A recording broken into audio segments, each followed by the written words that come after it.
आंखों में जैसे जाड़ा आ जाता है, उसकी जाना आंजन की सलाहता से आंखों का जाड़ा दूर होता है, वैसे ही गुरु और योग्य हैं तो आदमी के जीवन का अंधेरा ज्ञान रूपी अंधेरे से दूर कर देते हैं।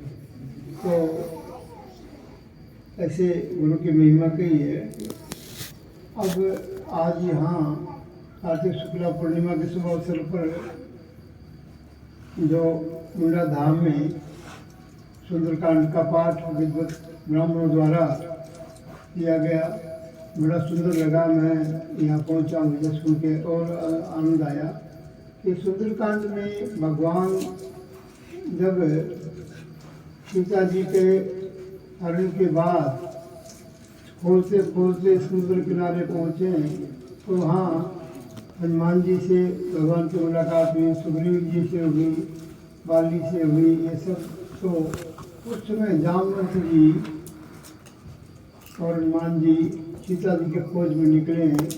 तो समुद्र के पास आकर के समस्या हुई कि अब समुद्र पार कौन जाएगा, कितनी ताकत किसमें, इतना बल किसमें है।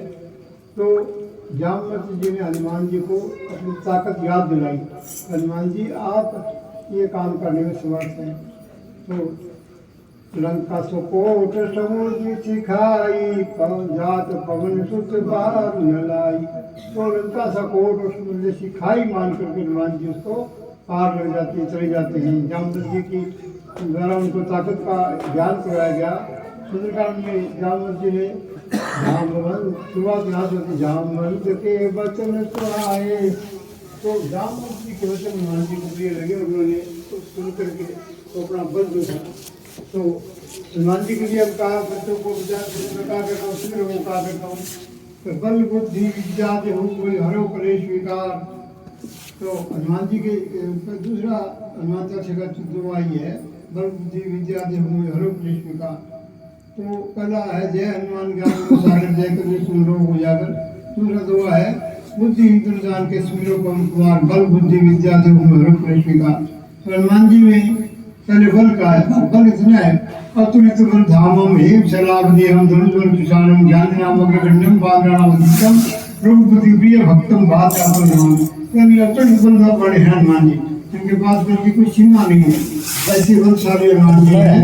तो वो हमें अपने बल से कलयुग में वरदान मिला हुआ है और अपने बल से हमारे सभी कार्यों को सिद्ध करते हैं। और बहुत अच्छी बातें कही है, कलयुग में भूत प्रेत कपड़ा आदि का जो होगा उसके लिए नाथ से तो ऐसे बीमारियों के लिए का हनुमान जी की चौपाई नाथ से रोग हरे सब पीरा जप ग्रंथ हरमुस्तिका। बीमारियां नष्ट हो जाती हैं, भूत पिशाच निकट नहीं आवे, महावीर जब नाम सुनाओ, नाम से आप सुनेंगे आगे।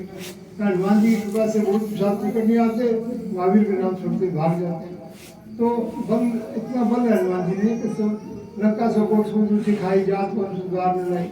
फिर कहते बुद्धि हनुमान जी में बल बुद्धि विद्या दो। हे हनुमान जी अभी थोड़ा बल दे दो, आप में बहुत बल है, थोड़ा सा बल में दे दो तो हम संसार के नैया पार कर सके। बुद्धि हनुमान जी में कैसी है, बुद्धिमान के लिए बुद्धिमताम वरिष्ठम वानराणाम अधीशम रूप बुद्धि प्रिय भक्तम भात जातम। ये बुद्धिमानों में वरिष्ठ हनुमान जी। तो हमें बुद्धि चाहेंगे हम तो थोड़ी बुद्धि प्राप्त हो जाएगी।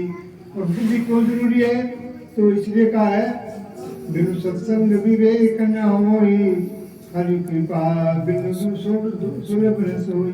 हरि की कृपा के बिना विवेक जागृत नहीं होता, बिनु सत्संग के बिना विवेक जागृत नहीं होता, विवेक के बुद्धि जागृत नहीं होती। हम कलयुग के घोर अंधेरे में पड़े हुए, तो बिनु सत्संग विवेक न होई, राम कृपा बिना सुलभ न सोई। तो ये राम की कृपा होने से, सत्संग से और बुद्धि शुद्ध हो जाती है, अनुमोहित बुद्धि। तो बल बुद्धि विद्या देव हनुमान जी के लिए कहा है, विद्या भी दो, विद्या को दो। तो कहा है हनुमान जी विद्या महान गुणी अति चातुर, राम काज करिबे तो आतुर। हनुमान जी इतने विद्यावान हैं कि वो सबको विद्यार्थियों के लिए ये दुआ जो है, ये चौपाई जो है रामबाण है। जिस विद्यार्थी के को पास नहीं हो सकता, वो जो परीक्षा में बार बार कम नंबर आते हो, उसके लिए ये चौपाई बुद्धिहीन तनु जान के सुमिरो पवन कुमार, बल बुद्धि विद्या देहु हरो कलेश विकार। 21 बार कोई भी विद्यार्थी ऐसा कर लेगा तो उसके नंबर 10% बढ़ जाएंगे। पक्की बात है, इसको कसरत सभी मैं हजारों लोगों को कैसे बताया कल्याण का। तो हनुमान जी विद्यावान भी है, गुणवान भी है, बलवान भी है। कैसे हनुमान जी का हमने गुणगान किया सुंदरकांड के माध्यम से, तो हमें इससे हर प्रोग्राम से हर कार्यक्रम से कोई शिक्षा लेनी चाहिए।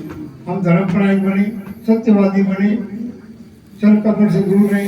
भगवान ने कहा है छल छिद्र कपट मोहिनी भावा, सहज सरल हृदय सो मही भावा। मुझे प्राप्त कर रख जाए सहज सरल हृदय का आदमी, छल छिद्र कपट मोहिनी भावा। छल छिद्र कपट में नहीं बातें हैं। भगवान ने कृष्ण जी ने कहा मेरे से उनके चलिया कोई है नहीं, तुम चलिया बोलते हो, झूठ पकड़ करते हो, छुपाते हो, कोई चीज छुपा नहीं सकते। वो तो अंतर्यामी है, सब जगह विराजमान है। कोई आदमी कहे मैं थोड़ी से दीवार के पीछे जाकर कोई गलत काम करूँ, वो दीवार के पीछे भी है, आगे भी है, अंदर भी है, बाहर भी है, सर्वत्र विराजमान है। तो राम के लिए क्या कहा, सामान्य आदमी ने कहा एक राम दशरथ का बेटा, आम जन जो समझ नहीं सकते उनके लिए कहा राम दशरथ का बेटा था, राजा दशरथ से बेटा राम था। तो दूसरा कहा एक राम घट घट में रहता, एक राम जो है घट घट में हर प्राणी में हर जीव में विराजमान है। तो वो थोड़ी विद्वता की बात नहीं, घट घट में विराजमान है। तीसरा एक राम है, एक राम का सकल प्रसारा, जड़ चेतन में, वृक्षों में, पत्तों में, फलों में, फूलों में, पक्षियों में, हर जगह एक राम का सकल प्रसारा। तीसरा जो राम है वो सर्वत्र सृष्टि में विराजमान है। फिर एक राम इन सबसे न्यारा, एक राम जो ब्रह्मांड में विराजमान, ब्रह्मांड को चलाने वाला, सृष्टि को चलाने वाला, अखिल ब्रह्मांड का नायक परमपिता परमेश्वर, एक वो राम। तो हम राम राम का विवादन आज से नहीं कर रहे हैं। राम जन्म अयोध्या जी के राम जी का जन्म से पहले भी राम राम करते थे, और विवादन होता राम राम, ये विवादन होता है। आज राम राम छूट गया, नमस्कार हेलो आए ये शुरू हो गया, तो ये नई पीढ़ी का विकार है। तो हमें आपस में विवादन राम राम नहीं करना चाहिए, सर्वोत्तम समझिए, और इससे अनायास ही राम का नाम उच्चारण हो जाता है, जिससे एक जीवन का कल्याण होता है। जैसे अभी पंडित जी ने बहुत सुंदर बात बताई, कलयुग केवल नाम आधारा, सुंदर सुंदर उतना ही मारा। तो राम की नाम लेने मात्र से इस कलयुग को ज्ञान होता है। पहले में द्वापर में तो हजारों वर्ष की तपस्या करनी, यज्ञ करने, हवन करने, अन्य विधियाँ थी, योग की तपस्या की। अब कलयुग में छोड़ कलयुग को नाम आधारा, सुंदर सुंदर उतना ही मारा। और फिर क्या कहे, राम कथा सुंदर करतारी, कलिमल विहगौदावनियारी। राम की जो कथा है सुंदर हाथ की ताली है। जैसे हम खेतों में पक्षियों को ताली जाके उठाते हैं, वैसे ही हमारे कलयुग के मन रूपी काम, क्रोध, मद, अहंकार, ये जो विकार है वो चारों तरफ मन में आके घेर लेते हैं। तो राम की कथा से वो विकार भाग जाते हैं, वो पक्षी भाग जाते हैं। तो राम कथा सुंदर करतारी, कलिमल विहगौदावनियारी। तो कलयुग के पक्षियों को उड़ाने वाली है। तो ये राम की कथा हमने सुनी, बड़ा आनंद आया और मन लगा कर सुना। ऐसे और भी राम कथा का प्रचार समय समय पर होना चाहिए, क्यों वो राम जैसे लोग रखते कहते हैं वो कृष्ण का बेटा राम था, वैसे ही नहीं है खाली राम। खाली का एक राजा का बेटा राम हो, एक कहानी क्या राजा का प्रचार हो, नहीं राजा का प्रचार नहीं हुआ, उससे पहले भी राम था। राम जी के जन्म से पहले भी राम था। तो वो राम ब्रह्मांड का नायक, उसका नाम राम ही बोलते थे। तो उसमें राम जी के पहले से राम राम करते थे लोग। तो उस राम के कीर्तन करो, जैसे राम ने हमें जन्म दिया, भगवान ने सृष्टि रचाई, तो उसका नाम भी राम है।